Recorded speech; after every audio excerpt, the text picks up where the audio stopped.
నమస్తే, welcome to astro time. 27 ఏళ్ల తర్వాత శని తన నక్షత్రంలోకి వచ్చిందని అంటున్నారు. దాని మీద ఆస్ట్రాలజర్ హేమసుందర్ గారిని అడిగి తెలుసుకునే ప్రయత్నం చేద్దాం. సార్ నమస్కారం. నమస్తే అండి. సార్, 27 ఏళ్ల తర్వాత శని తన నక్షత్రంలోకి వచ్చిందని అంటున్నారు. సో అసలు శని 27 ఏళ్ల తర్వాత రావడం ఏంటి? సో దాని మీద కొంచెం వివరణ చేయరా?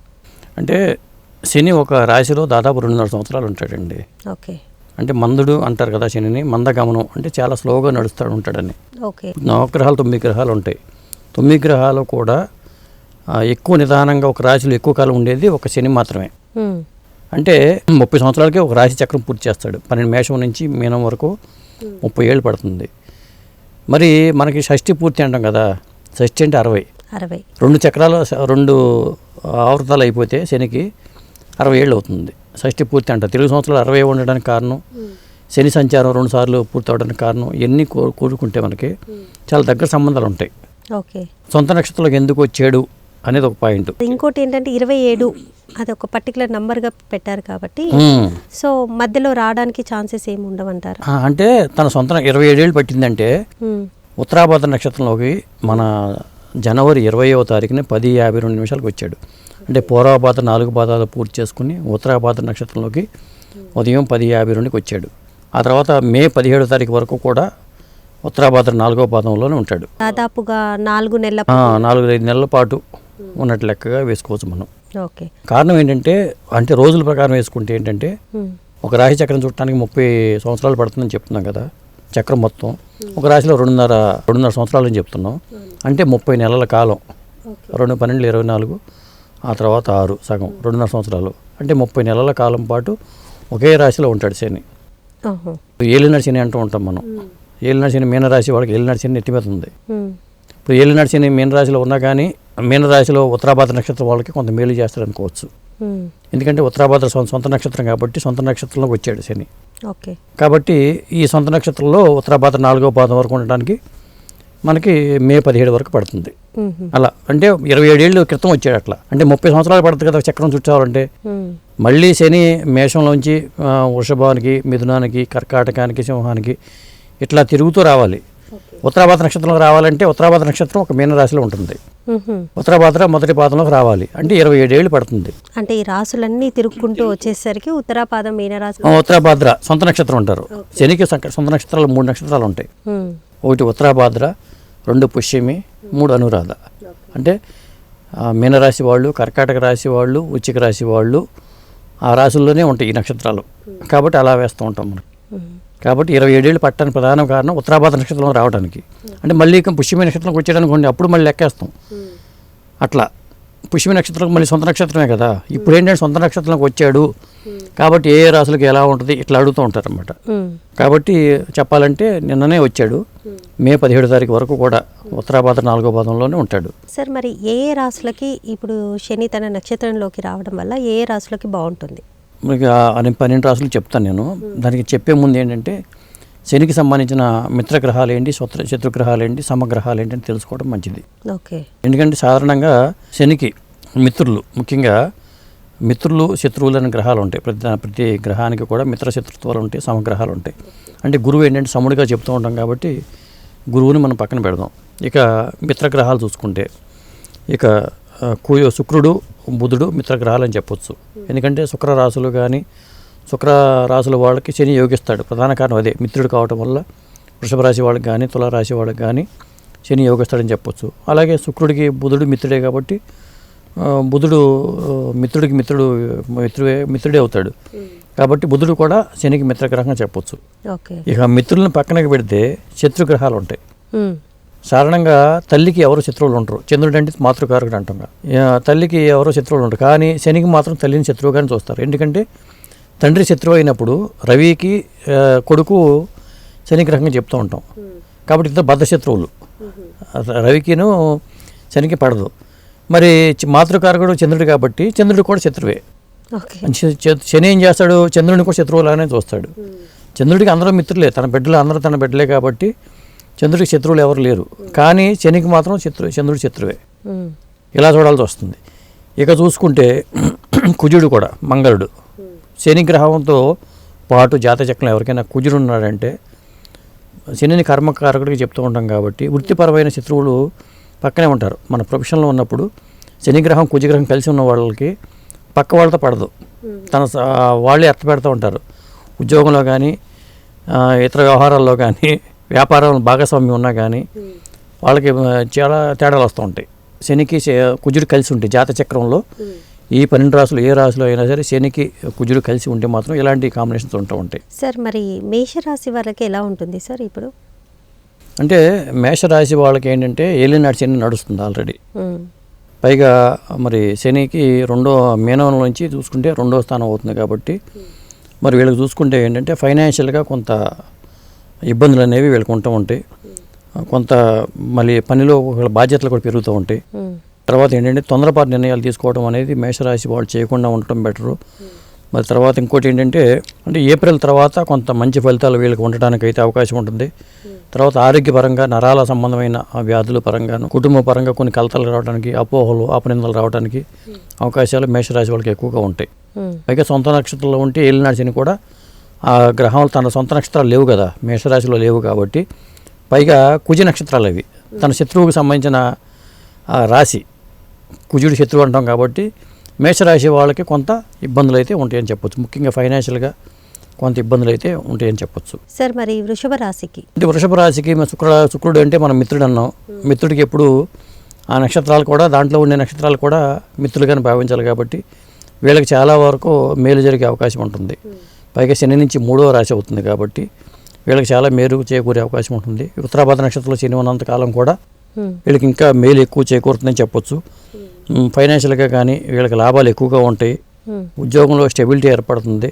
సొంత వాహన సౌఖ్యాలు కొనుక్కునే అవకాశాలు ఎక్కువగా ఉంటాయి. ఆర్థిక సంబంధమైన ఆదాయం కానీ ఇతరత్ర వ్యాపారంలో లాభాలు కానీ వీళ్ళకి ఎక్కువగా వచ్చే అవకాశాలు ఉంటాయి. వీళ్ళకి ఉద్యోగపరంగా కొంత ఆందోళన ఉంటుంది. మా ఉద్యోగంలో ఎప్పుడు పోద్దో ఇలాంటి ఉండేవాళ్ళు వీళ్ళు బాధపడాల్సిన పని లేదు కాబట్టి వీళ్ళకి ఆ ఉద్యోగపరంగా స్థిరత్వం కానీ ఇవన్నీ కూడా ఉండే అవకాశం ఉంటుంది. అలాగే ఫ్యూచర్ సంబంధించిన బలమైన పునాది కూడా వీళ్ళు చేసుకుంటారు. సార్ మరి మిథున రాశి వాళ్ళకి ఎలా ఉండబోతుంది? మిథున రాశి వాళ్ళకి ఏంటంటే అది కూడా బుధుడు కూడా మిత్రుడు అని చెప్పాం కాబట్టి వీళ్ళకి గౌరవ మర్యాదలు ఎక్కువగా ఉంటాయి. సమాజంలో హోదా అనేది పెరుగుతుంది. కొత్త బాధ్యతలు వీళ్ళకి వచ్చే అవకాశాలు ఎక్కువగా ఉన్నాయి. అంటే రాజకీయ రంగంలో వాళ్ళకి కానీ ఉద్యోగ రంగంలో వాళ్ళకి కానీ ప్రమోషన్స్ లభించడానికి అవకాశం వీళ్ళకి ఎక్కువగా ఉంటుంది. తర్వాత ఏంటంటే ఆర్థికపరమైన ఫైనాన్షియల్గా గెయిన్ ఎక్కువ ఉంటుంది. ఇట్లా ఉంటుంది మిథున రాశి వాళ్ళకి చూసుకుంటే. సార్ మరి కర్కాటక రాశి కర్కాటక రాశిలో శని నక్షత్రాలు ఉన్నాయి కాబట్టి పుష్యమి నక్షత్రం శని నక్షత్రం 27 నక్షత్రాలు కూడా అద్భుతమైన నక్షత్రంగా చెప్తూ ఉంటారు. పుష్యమి నక్షత్రం 4 పాదాలకు కూడా మేలు జరిగే అవకాశం ఎక్కువగా ఉంటుంది. ఎందుకంటే మే వరకు కూడా 17వ తారీఖు వరకు కూడా ఉంటాడు కాబట్టి మరి ఆ పుష్యమి నక్షత్రం 27వ నక్షత్రం చెప్తూ ఉంటాం మనం. అంటే ఆ నక్షత్రానికి అంత పవర్ ఉంది కాబట్టి ముఖ్యంగా పుష్యమి నక్షత్రం వాళ్ళకి ఎక్కువ మేలు జరిగే అవకాశం అయితే ఉంటుందని చెప్పొచ్చు. ముఖ్యంగా ఏంటంటే కొంత మానసికంగా ఒడిదుడుకులు లోనయ్యే అవకాశాలు ఎక్కువగా ఉంటాయి. తర్వాత మరి కుటుంబంలో బాధ్యతలు పెరగడం కానీ ఇవన్నీ ఉంటాయి కొద్దిగా. ఎందుకంటే 159 కాంబినేషన్లో మూన్తో కనెక్షన్ ఉంటుంది కాబట్టి చంద్రుడితో. ఎందుకంటే శని ఉన్న రాశి నుంచి కర్కాటక రాశి 5వ రాశి అవుతుంది కాబట్టి ఉద్యోగపరంగా ఒక మార్పులు చేర్పులకు అవకాశాలు ఎక్కువ ఉంటాయి. ఒక ఉద్యోగం నిలిచి ఇంకో దాంట్లో చేరటం కానీ ఇలాంటివి ఎక్కువ ఉండే అవకాశం ఉంది. పుష్యమి కాకుండా ఆశ్లేష పునర్వసు వాళ్ళకి మిశ్రమ ఫలితాలు ఉంటాయని చెప్పొచ్చు అన్నమాట. ముఖ్యంగా ఏంటంటే ఆరోగ్య సమస్యలు, ఎందుకంటే శీతాకాలం కావటం వల్ల వీళ్ళకి లంగ్స్ ఎఫెక్ట్ కానీ ఇవన్నీ ఉండే అవకాశం ఉంటుంది. బ్రాంకైటిస్ కానీ వచ్చే అవకాశం వీళ్ళకి ఎక్కువగా ఉంటుంది. ఆ విషయంలో కొద్దిగా జాగ్రత్త తీసుకోవడం అనేది మంచిది. సార్ మరి సింహరాశి వాళ్ళకి ఎలా ఉంటుంది? సింహరాశి అంటేనే శత్రువుకు సంబంధించిన రాశి. సింహరాశికి అధిపతి రవి కాబట్టి రవికి శనికి పడదని ఇంతకు ముందు మనం చెప్పుకున్నాం కాబట్టి వీళ్ళకి ఏంటంటే విజయం సాధించాలంటే కొద్దిగా బాగా ఎక్కువ కష్టపడాలి. ఎక్కువ కష్టపడితే కానీ వీళ్ళకి విజయం రాదు. అట్లాగే తర్వాత ఉన్నతాధికారులతో సంబంధాలు మెరుగుపరుచుకోవాల్సిన అవసరం ఉంది. నోటిని అదుపులో పెట్టుకుంటే వీళ్ళకి మంచిగా ఉండే అవకాశం ఉంది. లేకపోతే పై బాసులతో కానీ వాళ్ళతో ఇబ్బందులు వచ్చే అవకాశం అయితే ఉంటుంది. కాకపోతే లీడర్గా ఉండే వాళ్ళకి మాత్రం మేలు జరిగే అవకాశం ఉంది. అంటే టీం లీడర్గా ఉండేవాళ్ళు, ప్రభుత్వమైన పదవుల్లో ఉండేవాళ్ళు వాళ్ళకి ఎక్కువ మేలు చేకూరే అవకాశం అయితే ఉంటుందని చెప్పొచ్చు. ఇక కన్యారాశి వాళ్ళకి ఎలా ఉంటుందంటే అది మిత్రుడు అయిన బుధుడికి సంబంధించింది. అంటే శాంతి సౌభాగ్యాలు ఉంటాయి, స్థిరత్వం ఉంటుంది వాళ్ళకి, ప్రొఫెషన్లో కానీ వ్యాపారంలో కానీ స్టెబిలిటీ ఉంటుంది. తర్వాత దీర్ఘకాలికంగా ఆర్థికపరమైన సమస్యలు ఉన్నా కానీ అవి తొలగిపోయే అవకాశాలు ఎక్కువగా ఉంటాయి. ఎవరికైనా అప్పిస్తే ఆ బాకీలు వసూలు అయ్యే అవకాశాలు ఎక్కువగా ఉంటాయి. అలాగే కొత్త పదవులు ఏమైనా లభించే అవకాశం ఎక్కువగా ఉంటుంది. అంటే బాధ్యతాయుతమైన వృత్తుల్లోకి వెళ్ళే అవకాశాలు ఉంటాయి. కొంతమందికి లేని వాళ్ళు అవకాశం కోసం ప్రయత్నించే వాళ్ళకి అవకాశాలు వస్తూ ఉంటాయి. అలాగే వీళ్ళకి ఏంటంటే ఇప్పటిదాకా కొంత మానసికంగా అశాంతి ఉందనుకోండి, అది పోయి ఒక సుఖమైన స్థితిలో, శాంతమైన స్థితిలో ఉండే అవకాశం అయితే ఉంటుందని చెప్పొచ్చు కన్యారాశి వాళ్ళకి. తులారాశి వాళ్ళకి ఎలా ఉంటుంది సార్? తులారాశి వాళ్ళకి ఏంటంటే శుక్రుడు సంబంధించిన రాశి, శుక్రుడు మిత్రుడే కాబట్టి వీళ్ళకి ఏంటంటే కష్టపడి పనిచేయాలి, వీళ్ళకి మంచి ఫలితాలు ఖచ్చితంగా వస్తాయి. ఎందుకంటే వృషభానికి ఎక్కువ మేలు చేస్తాడా, తులకి ఎక్కువ మేలు చేస్తాడంటే తులకి ఎక్కువ మేలు చేస్తాడు శని, తర్వాత వృషభం అవుతుంది. ముఖ్యంగా ఏంటంటే పార్ట్నర్షిప్ వ్యవహారాల్లో కొద్దిగా జాగ్రత్తగా ఉండడం అనేది చాలా మంచిది. అట్టగా చట్టపరమైన వ్యవహారాలు తలదోచుకుంటూ ఉంటే సేఫ్గా ఉంటారని చెప్పుకోవచ్చు. నెక్స్ట్ వృశ్చిక రాశి వాళ్ళకి ఎలా ఉంటుంది సార్? వృశ్చిక రాశి వాళ్ళకి ఎందుకంటే ఆత్మ పరిశీలన చేసుకోవాల్సిన టైం ఇది, చాలా జాగ్రత్తగా ఉండాల్సింది. కాకపోతే వృశ్చిక రాశిలో శని నక్షత్రం అనురాధ ఉంది. అనురాధ నక్షత్రం 4 పాదాల వాళ్ళకి కూడా ఎందుకంటే కాస్త పాజిటివ్గా ఉంటుంది వీళ్ళకి ఫలితాలు ఇట్లా చూసుకున్నప్పుడు. ఎందుకంటే కర్కాటకం పుష్యమే ఉంది, అక్కడ అనురాధ ఉంది. ఉత్తరాభాద్ర ఏంటంటే మీనరాశిలోనే ఉంది. మీనరాశి వాళ్ళకి ఏంటంటే ఏలినాడు శని కాబట్టి అది తర్వాత చెప్తాను నేను. ఇక వృశ్చిక రాశిలో చెప్పుకోవడం అంటే వీళ్ళకి ఖర్చులు పెరిగే అవకాశాలు ఎక్కువగా ఉంటాయి. వృత్తిపరమైన మార్పులు చేర్పులు ఉండే అవకాశం ఉంది. ఒక ఉద్యోగ వ్యాపారాలు కానీ వదిలేసుకుని ఇంకో కొత్త వ్యాపారాల్లోకి వెళ్ళే అవకాశాలు ఎక్కువ ఉంటాయి. ఆధ్యాత్మిక కార్యక్రమాలు చేసుకోవడం అనేది మంచిది వీళ్ళకి. ఇలా ఉంటుంది వీళ్ళకి. సార్ నెక్స్ట్ ధనుసు రాశి వాళ్ళకి ఎలా ఉండబోతుంది? ధనుసు రాశి, ధనుసు గురువు సమతుల్యది కాబట్టి, గురువు సముడు అని చెప్పాం కాబట్టి మిత్రుడు కాదు శత్రువు కాదు, సమత్వం ఉంటుంది గురువు విషయంలో. కాబట్టి వీళ్ళకి ఏంటంటే కొంత అర్ధాష్టమ శని కూడా నడుస్తుంది. ఎందుకంటే ధనుసు నుంచి లెక్క పెట్టుకుంటే మీనంలో ఉన్నాడు కాబట్టి 4వ రాశి అవుతుంది కాబట్టి అర్ధాష్టమ శని అంటాం దీన్ని. ఇందాక మీకు చెప్పినప్పుడు వీళ్ళకి మన సింహరాశి వాళ్ళకి అష్టమ శని నడుస్తుంది, అది కూడా గుర్తుపెట్టుకోవాలి. ఎందుకంటే సింహం నుంచి సప్తమం కుంభరాశి అవుతుంది, అష్టమం 8వ రాశి అవుతుంది. సింహరాశి వాళ్ళకి చెప్పిందంటూ కొంత మేలు జరిగే అవకాశమే ఉంటుంది. ఎందుకంటే అష్టమ శని, ఇప్పుడు అర్ధాష్టమ శని చెప్తున్నాం కాబట్టి ధనుసు రాశి వాళ్ళకి. ధనుసు రాశిలో ఏంటంటే కెరీర్ కొత్త దిశలోకి మారటం కానీ, కెరీర్ మార్పు తిరగడానికి అవకాశం అయితే ఉంది వీళ్ళకి. తర్వాత ఏంటంటే ఈ టైంలో ఏదైనా పని ప్రారంభిస్తే అది దీర్ఘకాలిక ప్రయోజనాలు చేకూర్చే అవకాశాలు ఎక్కువ ఉంటాయి. కొత్త వ్యాపారంలో కానీ కొత్త ఉద్యోగంలో కానీ చేరితే లాంగ్ టర్మ్లో వీళ్ళు ప్రయోజనాలు పొందే అవకాశాలు ఎక్కువగా ఉంటాయి ధనుసు రాశి వాళ్ళకి. మకర రాశి వాళ్ళకి సార్? మకర రాశి సంచారం ఏంటంటే వాళ్ళకి చాలా ఇబ్బందుల నుంచి ఉపయోగం కలిగి ఉంటుంది. ఎందుకంటే ఇప్పటిదాకా వాళ్ళు ఏలినాటి శని అనుభవించారు. 7 సంవత్సరాల పాటు ఏలినాటి శని నుంచి విముక్తులైన వాళ్ళలో ఈ మకర రాశి వాళ్ళు ఉంటారన్నమాట. శని మీనరాశికి ఎప్పుడైతే వెళ్ళిపోయాడో వాళ్ళకి ఏలినాటి శని బాధలు తొలగిపోయినాయి ముఖ్యంగా. తర్వాత ఏంటంటే వీళ్ళకి కూడా కెరీర్ పరంగా వృద్ధి ఉంటుంది, ఆర్థికపరమైన లాభాలు ఉంటాయి. శని వెళ్ళిపోతే మేలు చేస్తాడు, అట్లా మేలు జరిగే అవకాశాలు కూడా ఎక్కువగా ఉంటాయి. ఇప్పటికే చేసి ఉండొచ్చు వీళ్ళకి. ఎందుకంటే పెళ్లి కాని వాళ్ళకి పెళ్లి చేసి ఉంటాడు, ఉద్యోగాలు లేని వాళ్ళకి ఉద్యోగాలు ఇచ్చేసి ఉంటాడు, ఇవ్వాల్సిన అన్ని ఇచ్చేస్తాడు.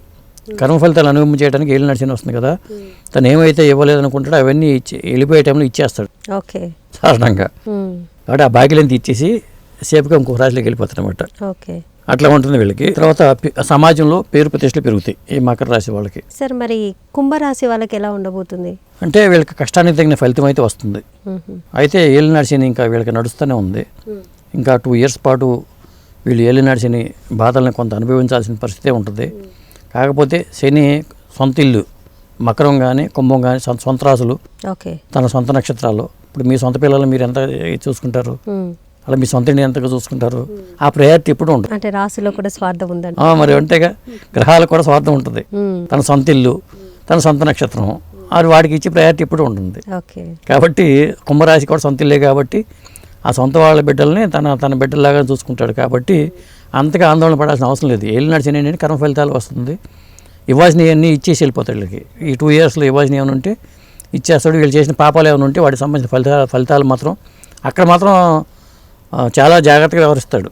తప్పులు చేశారనుకోండి, ఆ కుంభరాశి సొంత రాశి అయినా కానీ కొంత తగ్గిస్తాడు, కానీ అంత తేలిగా వదిలిపెట్టడు. అది గుర్తుపెట్టుకో, పనిష్మెంట్ ఉంటుంది.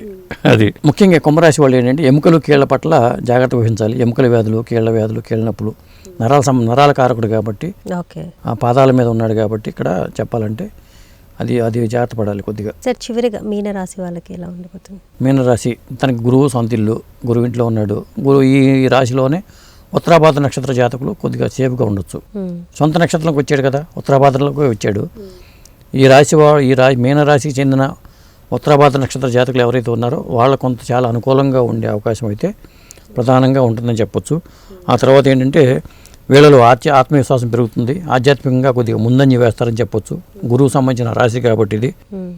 తర్వాత కెరీర్లో స్థిరత్వం వస్తుంది, క్రియేటివిటీ పెరుగుతుంది వీళ్ళకి. ముఖ్యంగా ఏంటంటే ఇతరత్ర వ్యాపార ప్రయోజనాలు కానీ, కాకపోతే ఏంటంటే ఊగిసలాట ఉంటుంది. ఒక ఉద్యోగంలో ఉన్న వాళ్ళు ఇంకొక ఉద్యోగంలో మారటం, అంటే ప్రమోషన్తో మారచ్చు, లేదా ఇబ్బందులు పడిపోయి ఇంకొక సేఫ్ జోన్లోకి వెళ్ళొచ్చు. ఇలాంటివి అయితే ఉంటాయి మీనరాశి వాళ్ళకి.